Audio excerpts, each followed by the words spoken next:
So LeBron responded to keep my kid's name out of your mouth, keep his family out of your mouth. This is dad to dad. It's a problem now. And now we have breaking news. Guess what? Shocker, LeVar has responded. Apologize for what? I don't apologize for nothing. I don't care what LeBron said. He talking about he warned me.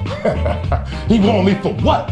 What is a warner gonna do? Nothing, LeBron, my boys. It's about me and my boys. Somebody asked me a question, I'm gonna give him an answer. Now, if you touch it, I ain't say, oh, your kid is ugly. He can't play a lick.